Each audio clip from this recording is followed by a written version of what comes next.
ఆరాధన స్తుతి ఆరాధన నీవే కదా నా ఆరాధన ఆరాధన స్తుతి ఆరాధన ఆరాధన స్తుతి ఆరాధన ఆరాధన స్తుతి ఆరాధన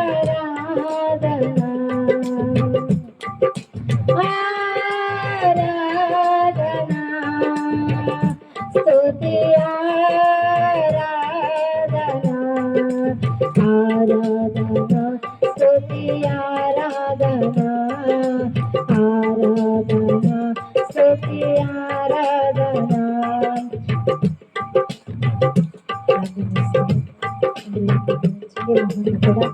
కృపా సత్య సంపూర్ణుడా ఆరాధనకి యోగ్యుడా సత్యదేవుడా మీకే వందనాలు స్తోత్రం ఆరాధనకు మిమ్మల్ని ఆరాధించుకున్నామయ్యా మా మధ్యలో మీరు ఉన్నారని నమ్ముతున్నామయ్యా ఇదిగో వాక్యంలోకి వెళుతున్నాగా నా ప్రభువ దేవాతి దేవ మీకే స్తుతి స్తోత్రం మీ దాసు మీరు ప్రభువ సిలువ చాటును మరుగుపరిచి అయ్యా మీరే వాక్యముతో మా అందరితో మాట్లాడమని దేవా మీ కృప హస్తాలకు మమ్మల్ని మేము ప్రతిష్ఠించుకుంటున్నాము తండ్రి అయ్యా మీరే కృప చూపించండి ప్రభువ దేవా మీరే వాక్యముతో ఈ దిన వాక్యముతో దిన సందేశముతో మీరు మాట్లాడండి ప్రభు కూడిన ప్రతి ఒక్కరితో ప్రభు చూస్తున్న ప్రతి ఒక్కరితో మీరు మాట్లాడి మహిమ తెచ్చుకోమని అయ్యా నిజ వాక్యాన్ని మేము తండ్రి సత్యవాక్యాన్ని మేము విని గ్రహించి దాని ప్రకారముగా నడుచుకునే భాగ్యాన్ని అనుగ్రహించమని మీ నామాన్ని హెచ్చిస్తూ మమ్మల్ని మేము తగ్గించుకుంటున్నాం మీ కృపాహస్తాలకు మమ్మల్ని మేము ప్రతిష్ఠించుకుంటాం ప్రభు అయిన యేసుక్రీస్తు నామంలో ప్రార్థించి అడిగి వేడుకొనుచున్నాము తండ్రి ఆమేన్. దేవునికి స్తోత్రం కలుగును గాక. ఇప్పటి వరకు పాటల ద్వారా దేవుని మహిమ పరుచుకుంటూ వచ్చాం. ఈ సమయం ముందు ఒక అమూల్యమైనటువంటి సత్యాన్ని నేను మీకు తెలియచేయడానికి పరిశుద్ధాత్మ దేవుడు ఎంతగానో బలపరుస్తూ మరి మమ్మల్ని ధైర్యపరుస్తూ ఆదరిస్తున్నందుకు దేవునికి కృతజ్ఞతాస్తులు చెల్లిస్తున్నాను. ఇది నా ధ్యానాంశము యేసుక్రీస్తు రక్తము ద్వారా కలిగేటువంటి ఆశీర్వాదం. జీసస్ బ్లడ్ హోలీ స్పిరిట్ లేక యేసుక్రీస్తు రక్తము ద్వారా కలిగేటువంటి ఆశీర్వాదములు, బ్లెస్సింగ్ అనేటువంటి అమూల్యమైనటువంటి సత్యాన్ని జాగ్రత్తగా మనము ధ్యానం చేసుకుందాం. యేసు రక్తము ద్వారా మనకు ఉన్నటువంటి ఆశీర్వాదాలు ఏంటి, ఆ రక్తము ద్వారా మనకున్నటువంటి మేలులేంటో క్లుప్తంగా వాక్యానుసారంగా ధ్యానం చేసుకుందాం. మత్తయి సువార్త 26వ అధ్యాయము 28వ వచనం జాగ్రత్తగా చదువుకుందాం. నా తండ్రి రాజ్యములో 28 ఇది నా రక్తము అనగా పాప క్షమాపణ నిమిత్తము అనేకుల కొరకు చిందించబడుచున్న నిబంధన రక్తము. దేవునికి స్తోత్రం కలుగును గాక. యేసుక్రీస్తు రక్తము ఎందుకు అనంటే మనందరి పాపములు క్షమాపణ కొరకు అని రాయబడి ఉంది. ఒకనొక సందర్భంలో ఒక పక్షవాతంతో బాధపడుతున్నటువంటి ఒక వ్యక్తిని మరి ఒక మంచం మీద ఆయన్ని మోసుకొని యేసుక్రీస్తు ప్రభువారు ఒక ఇంట్లో ఉన్నప్పుడు ఆ ప్రాంగణం అంతా జనాలు నిండిపోయినప్పుడు పైనుంచి ఆ పైకప్పు విప్పి అలాగే మంచాలకి దారం కొట్టి యేసుక్రీస్తు ప్రభువారు ముందర దించారు ఆ పక్షివాయు గలవాడిని. యేసయ్య అన్నాడు, వారి విశ్వాసము చూసి నీ పాపములన్నీ క్షమించబడి ఉన్నవని చెప్పాడు ఆయన. యేసుక్రీస్తు రక్తము ద్వారా మొట్టమొదటగా మన పాపాలన్నీ కూడా క్షమించబడి ఉన్నాయి. దేవునికి స్తోత్రం కలుగును గాక.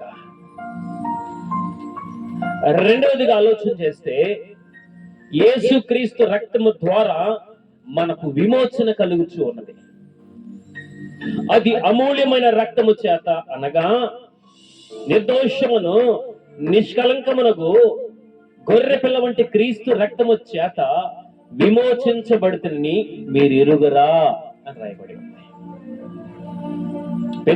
ఎఫెసీయులకు రాసిన పత్రిక 1వ అధ్యాయము 7వ వచనం అక్కడ రాయబడి ఉంటుందన్నమాట. ఎఫెసీ పత్రిక 1వ అధ్యాయం 7వ వచనం. దేవుని కృప మహదైశ్వర్యమును బట్టి ఆ ప్రియుని యందు ఆయన రక్తము వలన మనకు ఏం జరుగుతుందంట? విమోచనము కలుగుతుంది.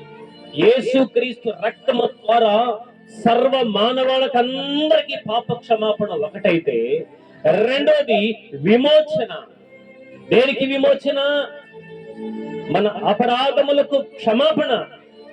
పాప క్షమాపణ వేరు, విమోచన వేరు. యేసుక్రీస్తు రక్తము ద్వారా కలిగేటువంటి ఆశీర్వాదములలో రెండవ భాగము విమోచన దొరుకుతున్నది. మనకు మనందరికి విమోచన కలుగుతుంది.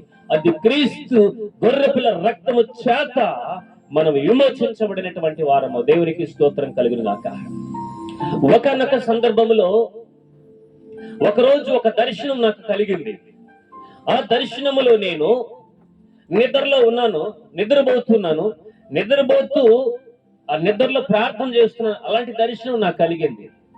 ప్రార్థన చేస్తూ ఉన్నప్పుడు నేనున్నటువంటి గదిలో గది పక్కన ఒక కిటికీ కనిపిస్తుంది. కిటికీ ఉంది. ఆ కిటికీకి అవతల భాగంలో ఒక దురాత్మ శక్తి నిలబడి ఉంది. నేను దర్శనంలో చూస్తూ ఉన్నాను. ఇక్కడేమో నేను మోకరించి పాటలు పాడుతున్నాను.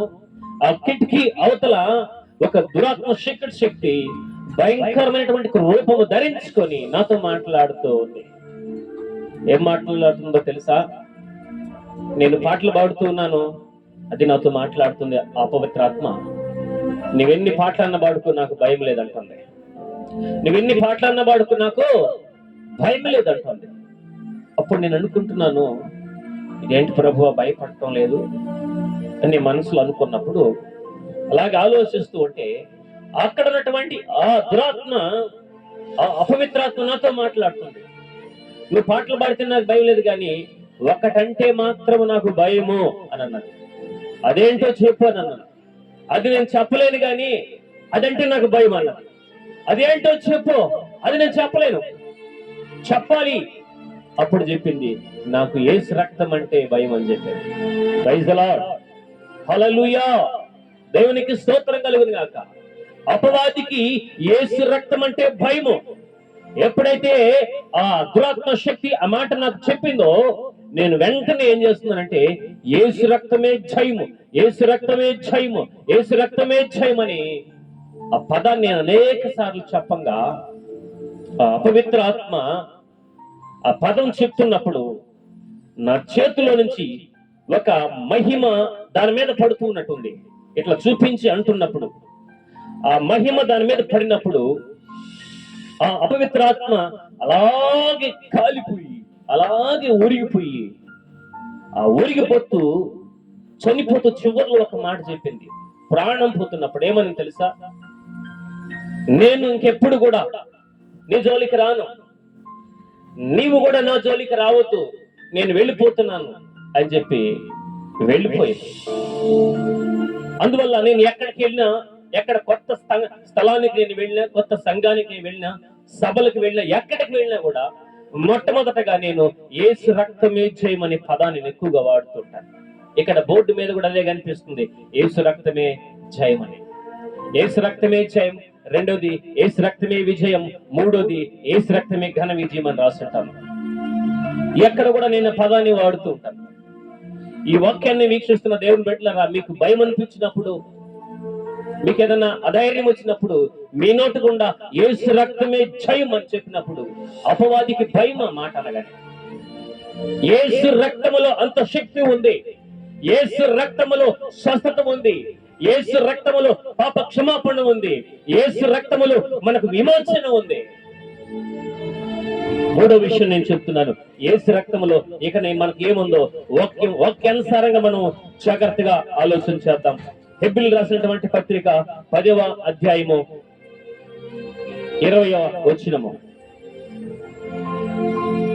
హెబ్రీయులకు రాసిన పత్రిక 10:20. ఆయన రక్తము వలన ఆయన అనగా యేసు క్రీస్తు రక్తము వలన పరిశుద్ధ స్థలమునందు ప్రవేశించుటకు మనకు ధైర్యము కలుగుచున్నది. దేవునికి మహిమ కలుగును గాక. ఆమేన్. పరిశుద్ధ స్థలమందు ప్రవేశించుటకు మనకు ధైర్యం ఇస్తుంది యేసు క్రీస్తు రక్తము. ఆది కాలంలో గురించి ఆలోచన చేస్తే 3 భాగాలుగా విభజించబడి ఉన్నది. 1 ఆవరణము, 2 పరిశుద్ధ స్థలము, 3 అతి పరిశుద్ధ స్థలము అని 3 భాగాలుగా ఉండేది. ఆవరణములో ప్రజలు ఉంటారు, పరిశుద్ధ స్థలములో యాజకుడు ఉంటాడు, అతి పరిశుద్ధ స్థలములో దేవుని మహిమ చిగురించిన అహరోను కర్ర, కొన్ని విలువైనటువంటి అక్కడ పాత్రలు ఉండేటివి. అక్కడ దేవుని సన్నిధి అక్కడ ఉండేది. అయితే ఈ యాజకుడు అతి పరిశుద్ధమైన స్థలానికి వెళ్ళాలంటే సమర్పించుకున్న వారు మాత్రం లోనికి వెళ్ళాలి. వారు నడుముకు దారం కట్టి ఒక తాడులాగా కట్టి లోపలికి పంపించేవాళ్ళు. అతడేమైనా బలహీనుడై ఉంటే, అతడేమైనా పొరపాటు చేస్తుంటే ఆ అతి పరిశుద్ధమైన స్థలములు అడుగు పెడితే ఆ వ్యక్తి అక్కడే చనిపోతాడు. ఆ వ్యక్తిని తీయడానికి లోపలికి ఎవరు వెళ్ళకూడదు కనుక దారం కట్టి కొద్దిసేపు చూసి ఆ వ్యక్తి మాట్లాడినప్పుడు పలకకపోతే ఆ దారం మళ్ళా లాగి ఆ వ్యక్తిని మళ్ళా వెళ్లి భూస్థాపన చేసింది. అటువంటి భయంకరమైన స్థలం, అతి పరిశుద్ధమైన స్థలం. అయితే యేసుక్రీస్తు రక్తము ద్వారా, ఆయన శిలువ మరణము ద్వారా సంధి చేసి, ఏకత్వము చేసి దేవునికి మనకును సమాధానం కలగజేసింది యేసుక్రీస్తు రక్తము. చప్పట్లు కొట్టి దేవుని మహిమపరచండి. యేసుక్రీస్తు శిలువ రక్తము ఆ పరిశుద్ధ స్థలములో ప్రవేశించుటకు మనకు ధైర్యాన్ని కలగజేసింది యేసు రక్తము. ఆ రక్తానికి అంత జయం ఉంది, ఆ రక్తానికి అంత విజయం ఉంది. కల్వారి శిలువ రక్తము ద్వారా మనకు పాప క్షమాపణ, ఆ కల్వారి శిలువ రక్తము ద్వారా మనకు విమోచన, ఆ కల్వారి శిలువ రక్తము ద్వారా మనకు పరిశుద్ధ స్థలములో ప్రవేశించుటకు మనకు దేవుడు ధైర్యాన్ని కలగజేశాడు. అది పరిశుద్ధమైనటువంటి క్రీస్తు రక్తము. యేసు రక్తము నిర్జీవ క్రియల నుండి విడిపించగలుగుతుంది. యేసుక్రీస్తు రక్తము నిర్జీవ క్రియల నుండి విడిపించగలిగింది శిలువ రక్తము. అందుకనే మనము ప్రార్థన చేస్తున్నప్పుడు యేసు రక్తాన్ని ఎక్కువగా మన సంఘము ఉచ్చారణ చేస్తూ ఉంటుంది. ఆ పదాన్ని మనం ఉచ్చరిస్తూ ఉంటాం. ఆ రక్తము ద్వారా అపవాదికి అపజయము కలిగిస్తూ ఉంటుంది. యేసుక్రీస్తు ప్రభువారు సాతానును తలను చితకదొక్కాడు. ఆయన చితకదొక్కాడు. ఇప్పుడు తల, అపవాది యొక్క తల, ఆ పాము యొక్క తల తొక్కబడిపోయింది. సిలువలో ఆయన చితకదొక్కేశాడు, ఆయన చంపేశాడు. ఇక పాము చనిపోయిన తర్వాత, ఆ తల నలిగిపోయిన తర్వాత త్వాక ఆడిస్తా ఉంటుంది అటు ఇటు. ఇప్పుడు దాని తల లేదు, దేవుడు తొక్కేశాడు సిలువలో. ఆ త్వాక ఉంది కదా, ఆ త్వాక అటాట ఆడిస్తా ఉంటుంది. ఆ త్వాకలో విషం ఉండదు, ఆ త్వాక తగిలిన మనకేమీ కాదు. అయితే అపవాది తలను దేవుడు సిదగదొక్కిచ్చేశాడు. ఆ త్వాక అట్లా తడుతూ ఉంటుంది. ఆ త్వాక వల్ల ఏమి భయపడాల్సిన అవసరం లేదు. అయితే దేవుడు వాక్యంలో రాయబడి ఉంది, సమాధానకర్తయ్య దేవుడు మీ కాళ్ళ కింద అపవాదిని శీఘ్రముగా చితకదొక్కిస్తాడని వాక్యంలో రాయబడి ఉంది. చితకదొక్కిస్తాడు దేవుడు మన కాళ్ళ కింద. దేవునికి స్తోత్రం కలుగును గాక. ప్రతి వ్యక్తిలో అపవాది యొక్క క్రియలు పనిచేస్తూ ఉంటాయి. వాడు ఆలోచనలు పనిచేస్తుంటాయి. ప్రతి ఒక్క వ్యక్తి క్రియలు ప్రతి వ్యక్తిలో కూడా, వాడు అలవాట్లు ఉంటాయి ప్రతి వ్యక్తిలో కూడా. అపవాది కోరలు నా దేవుడు విరిచాడు.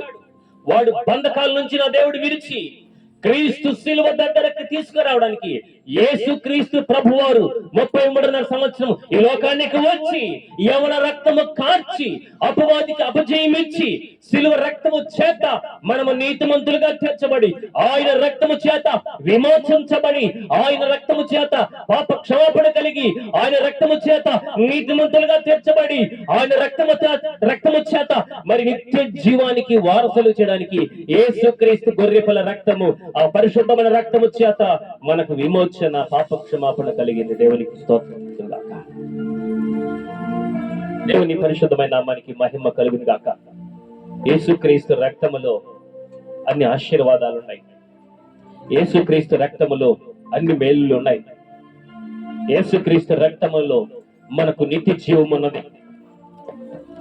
చూడండి, మనం ఎలాగా నీతిమంతులుగా తీర్చబడ్డామో పత్రిక 5వ అధ్యాయము 9వ వచనంలో ఎలాగ రాయబడి ఉంది. రోమా పత్రిక 5వ అధ్యాయము 9వ వచనము. కాబట్టి ఆయన రక్తము వలన ఇప్పుడు ఎప్పుడు ఆయన రక్తము వలన ఇప్పుడు మనము నీతిమంతులుగా తీర్చబడ్డాము. ఆయన రక్తము వలన ఇప్పుడు మనము నీతిమంతులుగా తీర్చబడ్డాము. మరింత నిశ్చయముగా ఆయన ద్వారా ఉగ్రత నుండి మనం రక్షించబడి ఉన్నాము. దేవునికి మహిమ కలుగును గాక. ఆమేన్. యేసుక్రీస్తు రక్తము ద్వారా ఈ రోజు మనము నీతిమంతులుగా తీర్చబడ్డాం. ఆయన రక్తము ద్వారా విమోచించబడ్డాం. ఆయన రక్తము ద్వారా పాప క్షమాపణ కలిగింది. ఆయన రక్తము ద్వారా నిర్జీవ క్రియలను విడిచి నీతిమంతులుగా మార్చడానికి దేవుడు తన రక్తాన్ని మన కొరకు చిందించాడు. ఎందరైతే యేసుక్రీస్తు నిజమైన దేవుడిని విశ్వసిస్తారో వారందరి మీద కూడా మరి దేవుని రక్త ప్రోక్షణ జరుగుతూ ఉంది. దేవునికి స్తోత్రం కలుగును గాక. ఆరో విషయం నేను మీకు తెలియజేస్తున్నాను. ఆరో విషయం బహు శ్రేష్టమైనటువంటి విషయం. ప్రకటన గ్రంథము 12వ అధ్యాయము. అక్కడ కూడా ఒక అమూల్యమైన మాట పరిశుద్ధాత్మ దేవుడు రాయించి పెట్టి ఉన్నాడు.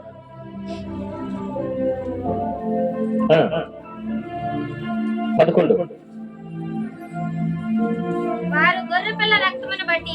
ఎవరంట? వారు గొర్రెపిల్ల రక్తమును బట్టి తామిచ్చిన సాక్ష్యమును బట్టి వారిని జయించి ఉన్నారు. ఎవరిని? సాతాన్ని జయించగలిగాము. ఎలా జయించగలిగినాము? నా యేసుక్రీస్తు ప్రభు సిలువలో జయించాడు. అపోస్తలులు వారు జయించారు. నేటి తరములో క్రైస్తవులు అనబడిన మనము కూడా వారిని జయించుచూ ఉన్నాము. దేవునికి స్తోత్రం కలుగును గాక. యేసుక్రీస్తు రక్తము ద్వారా అపవాదిని జయించగలిగాం. యేసుక్రీస్తు రక్తము ద్వారా అపవాది క్రియలు జయించగలిగినాం. యేసుక్రీస్తు రక్తము ద్వారా మనకు నా దేవుడు సిలువ మాన మీద విజయాన్ని కలగజేశాడు. దేవునికి స్తోత్రం కలుగును గాక. కాబట్టి గొర్రెపిల్ల రక్తమును బట్టి తామిచ్చిన సాక్ష్యమును బట్టి వారిని జయించున్నారు. కానీ మరణం వరకు తమ ప్రాణమును ప్రేమించువారు కారు. దేవునికి స్తోత్రం కలుగును గాక. కాబట్టి యేసుక్రీస్తు రక్తము ద్వారా మనము అపవాదిని జయించుకున్నాం. వారి క్రియల నుంచి విమోచించబడ్డాం. వాడి అలవాట్ల నుంచి బయట వచ్చాం. వాడి యొక్క ఆలోచన నుంచి దేవుడు బయట తీసుకొచ్చాడు. ఆ దేవుని కృప, ఆ దేవుని కనికరము, ఆ దేవుని యొక్క ప్రత్యక్షత, ఆ దేవుని యొక్క ప్రణాళిక ఈ రోజు మన మీద దిగి వచ్చింది. మనల్ని విమోచించింది. మనకు పాప క్షమాపణ కలిగింది. మనకు పరిశుద్ధ స్థలములో ప్రవేశించడానికి ధైర్యాన్ని ఇచ్చాడు. నిర్జీవ క్రియలను దేవుడు విడిపించాడు. క్రీస్తు రక్తము చేత నీతిమంతులుగా మార్చబడ్డాము. క్రీస్తు రక్తము చేత అపవాదిని జయించగలుగుతున్నామా? నా ప్రియమైన దేవుని బిడ్డలారా, ఒకసారి నేను ఒక ప్రార్థనకి వెళ్ళాను. ఒకనొక సందర్భంలో ప్రార్థనకి వెళ్ళినప్పుడు ఒక పెద్ద దురాత్మ చీకటి శక్తి చేత ఒక యవనస్తురాలు భయంకరంగా పీడించబడుతుంది. నేను అలాగా వాళ్ళ ఇంటికి వెళ్ళాను. సోఫా సెట్ మీద కూర్చొని ప్రార్థన చేసుకుంటున్నాను, మనసులో చేస్తున్నాను. ఆ పాప అలాగే ఎదురుగా కూర్చోంది. వాళ్ళ తల్లిదండ్రులు బంధువులంతా అలాగే కూర్చొని ఉన్నారు. నా సాయి వాళ్ళు చూస్తున్నారు. నేను అలాగే వాళ్ళతో మాట్లాడుతూ నా అంతరంగములో ప్రార్థన చేస్తూ ఉన్నాను. ఏమని ప్రార్థన చేస్తున్నాను తెలుసా? ప్రభువా, ఈ యవన బిడ్డ పట్టిన దెయ్యం ఎక్కడుందో తీసుకొచ్చి హృదయంలో వదిలిపెట్టి ప్రభు, నేను ప్రార్థన చేయాలి, నేను మాట్లాడాలి ప్రభు, నేను మనసులో అనుకుంటూ ఉన్నాను. జాగ్రత్తగా వినాలి. నేను మనసులో అనుకుంటున్నాను అంతే. ఆ అపవిత్రాత్మకు అది గ్రహించేసి వెంటనే యవన బిడ్డ మీదకి వచ్చేసి నన్ను ఎందుకు పిలిచావని అంటా ఉంది. నేను మనసులో అనుకున్నది అపవిత్రాత్మ తెలిసాను. నేను పిలిచాను, ప్రార్థన చేశాను, యేసుక్రీస్తు నామంలో వెళ్ళిపోన్నాను. నేను పోను అన్నది. బాబా అంటే వెంటనే చేతులు పైకెత్తి యేసు రక్తాన్ని నేను చెప్పడం జరిగింది. యేసు రక్తం, యేసు రక్తం, యేసు రక్తం, యేసు రక్తం చెప్తూ ఉన్నాను. ఒక బలమైన అగ్ని దిగి వచ్చేసింది. అది ఎవరి కంటికి కనపడాల. దురాత్మ శేఖర్ శక్తి మీద పడిందంట. అది కేకలు వేస్తా ఉంది, అయ్యా ఆపు, ఆ పదాన్ని ఆపు. ఏమైంది? నా మీదకి ఒక అగ్ని దిగుతూ ఉన్నది, నా మీదకి ఒక దేవుని అగ్ని దిగుతుంది. అయ్యో నేను కాలిపోతున్నాను, ఈ అగ్నికి తట్టుకోలేకపోతుంది. కేకలు పెట్టింది. వెళతావా అన్నాను. వెళ్ళు అన్నాను. వెంటనే వదిలిపెట్టి వెళ్ళిపోయింది. యేసుక్రీస్తు రక్తములో అంత శక్తి, మహిమ ఉంది. అది పాపము లేనిటువంటి రక్తము, పరిశుద్ధమైనటువంటి కల్వారి సిలువ రక్తము. మనందరి కొరకు నా దేవుడు మనందరి కొరకు దారపోచాడు ఆయన యవన రక్తాన్ని. నా ప్రియమైన దేవుని బిడ్డలారా, చివరిగా నేను ఒక విషయాన్ని చెప్పనా? అపవాదిని ఎదురించుడి, అప్పుడు వాడు కూడా మీ ఎదురుండి పారిపోతాడు. ఎలా ఎదిరించాలి వాడిని? యేసుక్రీస్తు రక్తము ద్వారా అపవాదిని ఎదిరించాలి. ఆయన రక్తము ద్వారా వాడిని మనం గద్దించినప్పుడు వాడి ఆలోచనలన్నీ కూడా దూరం అయిపోతూ ఉంటాయి, వాడి క్రియలన్నీ కూడా దూరం అయిపోతుంటాయి, వాడి అలవాట్లన్నీ కూడా దేవుడు దూరపరుస్తాడు. అది పరిశుద్ధమైనటువంటి క్రీస్తు రక్తము. దేవునికి స్తోత్రం కలుగును గాక. చివరిగా యోహాను సువార్త 6వ అధ్యాయము 54వ వచనం చదవండి. యోహాను సువార్త 6వ అధ్యాయము 54వ వచనము. ఏమండి, ఏం చెప్పాడు దేవుడు? నా శరీరము తిని నా రక్తము తాగితే త్రాగువాడే నిత్య జీవము గలవాడు. కొట్ట చప్పట్లు. యేసుక్రీస్తు శరీరము తిని ఆయన రక్తము త్రాగువాడు నిత్య జీవము గలవాడు. ఇది కొంతమందికి అర్థం కాదు ఈ మాట. ఎక్కడ దొరుకుతుంది యేసు రక్తం అనుకుంటుంటారు. ఇది యేసు రక్తం అంటే వేరే కాదండి. ద్రాక్ష పళ్ళు నలిపి మనం ప్రార్థన చేసినప్పుడు అది రక్తముగా మార్చబడుతుంది, రక్తంగా మార్చబడుతుంది. కొంతమంది హేళన చేశారు. ఒక గ్లాసులో నీళ్లు తీసుకొచ్చి ప్రార్థన చేసి ఈ రక్తాన్ని తాగండి అని అన్నప్పుడు వాళ్ళు చిత్రంగా చూస్తారు, ఇది నీళ్లే కదా అని అంటున్నారు. నీళ్ళేనా? సర్రా దగ్గరికి అని చెప్పారు. ఆ నీళ్లు ప్రార్థన చేసి ఒక దురాత్మ శేఖర్ శక్తి పట్టిన వారి మీద చల్లాను. ఎప్పుడైతే ఆ నీళ్లు చల్లానో ఆ యేసు రక్తం అని చెప్పి గిజ గిజ గిజ గిజ తనకలాడింది. ఇప్పుడు చెప్పు, ఇది నీళ్ళు అంటావా ఏమంటావు చెప్పన్నా? దండం పెట్టేశాడు ఆ మనిషి. మరి నీళ్ళల్లో ఏమి లేదు. విశ్వాసముతో ప్రార్థన చేసినప్పుడు ప్రభువా ఈ నీళ్లు రక్తంగా మార్చినప్పుడు ఆయన మారుస్తాడు. ఒకనొక సందర్భంలో కానానుకి వెళ్ళినప్పుడు యేసుక్రీస్తు ప్రభువారు ఆ వివాహానికి వెళ్ళాడు. ఆయనతో పాటు ఆయన శిష్యు బృందం తల్లి కూడా వచ్చేది. ఆ కానాను వివాహంలో ద్రాక్ష రసం అయిపోయింది. అయితే పెళ్లి యజమానుడికి జరిగినటువంటి ఆ సంఘటన తెలియదు. అప్పుడు యేసుక్రీస్తు తల్లి వచ్చి అయ్యా అయ్యా ద్రాక్ష రసం అయిపోయింది అయ్యా అని. అప్పుడు అమ్మా నా సమయం ఇంకా రాలేదు, నువ్వు మౌనంగా ఉండమ్మా, సమయం వచ్చినప్పుడు నేను చేస్తాను. ఆ సమయం రానే వచ్చింది. ఆ రాత్రి నీళ్లు నింపబడ్డాయి. యేసుక్రీస్తు ప్రభు ప్రార్థన చేశాడు. ఆ నీళ్ళన్నీ రక్తంగా మార్చబడింది, ద్రాక్ష రసంగా మార్చబడ్డాయి. విశ్వాసముతో మనం ప్రార్థన చేసినప్పుడు నా దేవుడు తన కృపను కొమ్మరిస్తాడు మన మీద. ఆ చదువుకున్న మాటని 54. నా శరీరము తిని నా రక్తం త్రాగువాడే నిత్య జీవము గలవాడు. అంత దినమున లేని వానిని లేపుదును. దేవునికి స్తోత్రం కలుగును గాక. యేసు క్రీస్తు రక్తము ద్వారా మనకు నిత్య జీవము కలుగుచూ ఉన్నదే. ఆయన రక్తము ద్వారా పరలోక రాజ్యానికి వెళ్ళడానికి అర్హత కలిగిస్తూ ఉంది. అర్హత లేని వారికి అర్హతనిచ్చేది క్రీస్తు రక్తము. బలహీనుడిని నీతిమంతులుగా మార్చగలిగింది క్రీస్తు రక్తము. ఒక దోషిని నిర్దోషిగా మార్చగలిగింది క్రీస్తు రక్తము. ఒక భక్తిహీనుని భక్తునిగా మార్చగలిగింది యేసు రక్తము. ఒక బలహీనుని బలవంతునిగా చేయగలిగింది క్రీస్తు రక్తము. ఆ రక్తము ద్వారా మనకు పాప క్షమాపణ కలుగుతూ ఉంది. ఆ రక్తము ద్వారా మనము విమోచించబడ్డాము. ఆ రక్తము ద్వారా పరిశుద్ధ స్థలములో ప్రవేశించుటకు దేవుడు మనకు ధైర్యాన్ని ఇచ్చాడు. ఆ శిలువ రక్తము ద్వారా మనము నీతిమంతులుగా తీర్చబడ్డాము. ఆ శిలువ రక్తము ద్వారా అపవాదిని జయించగలిగినాము. ఆ శిలువ రక్తము ద్వారా మనకు నిత్య జీవాన్ని నా దేవుడు అనుగ్రహించి ఉన్నాడు. దేవునికి మహిమ కలుగును గాక. యేసు క్రీస్తు శిలువ రక్తములు అన్ని మేలులు మనకు కలుగుతూ ఉన్నాయి. ఆయన రక్తములు అన్ని ఆశీర్వాదాలు ఉన్నాయి. కనుక జీవిత కాలమంతయు మరణ భయము చేత దాస్యమునకు లోబడిన వారిని విడిపించుటకు ఆయన కూడా రక్త మాంసములు పాలివాడాయనని రాయబడి ఉంది. దేని కొరకు? మరణ భయము చేత మనమందరము మరణ భయము చేత ఉన్నప్పుడు యేసుక్రీస్తు ప్రభు మరణాన్ని విరిచి భయాన్ని వెళ్ళగొట్టి ఆయన రక్తము ద్వారా మనకు నిత్య జీవాన్ని అనుగ్రహించాడు. దేవునికి స్తోత్రం కలుగును గాక. కాబట్టి మనల్ని ప్రేమించుచు తన రక్తం వలన మన పాపముల నుండి మనల్ని విడిపించిన వానికి మహిమ ప్రభావములు యుగ యుగములు కలుగును గాక. దేవునికి స్తోత్రం కలుగును గాక. యేసు కూడా తన రక్తము చేత ప్రజలందరినీ పరిశుద్ధపరచుటకై గవిని యొద్ద ఆయన కూడా శ్రమ పొందుకున్నాడు. ప్రజలందరిని రక్షించడానికి గవిని యొద్ద యేసుక్రీస్తు ప్రభువారు సిలువ శ్రమను అనుభవించాడు. శ్రమ పడందే మనకు మోక్షము దొరకదు. అదేనండి పరలోక రాజ్యము.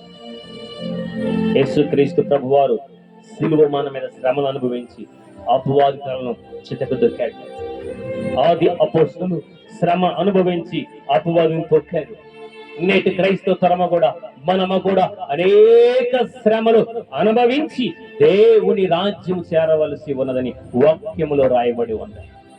ఈ వాక్యాన్ని వింటున్న దేవుని బిడ్డలారా, ఏ విషయము చేత అధైర్యపడవద్దు. వివాహం లేదని బాధపడుతున్నావా? ఆరోగ్యం లేదని బాధపడుతున్నావా?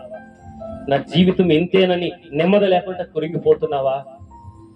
మనశ్శాంతి లేకుండా బాధపడుతున్నావా? కుటుంబ సమస్యల చేత, అప్పుల సమస్యల చేత, కోర్టు సమస్యల చేత బాధపడుతున్నావా? నా యేసయ్య చెప్తున్నాడు, బాధపడవద్దు. నీ కొరకు కూడా నా యేసుక్రీస్తు సిలువ రక్తం కార్చాడు. ఆ సిలువ రక్తపు నీడలో నీ పాపములన్నీ కడగవేసుకో. నీ పాపములన్నీ క్షమించబడతాయి. నిన్ను కూడా నీతిమంతురాలుగా దేవుడు తీరుస్తాడు. ఆయన రాజ్యములో నీకు చోటివ్వడానికి నా యేసుక్రీస్తు ప్రభువారు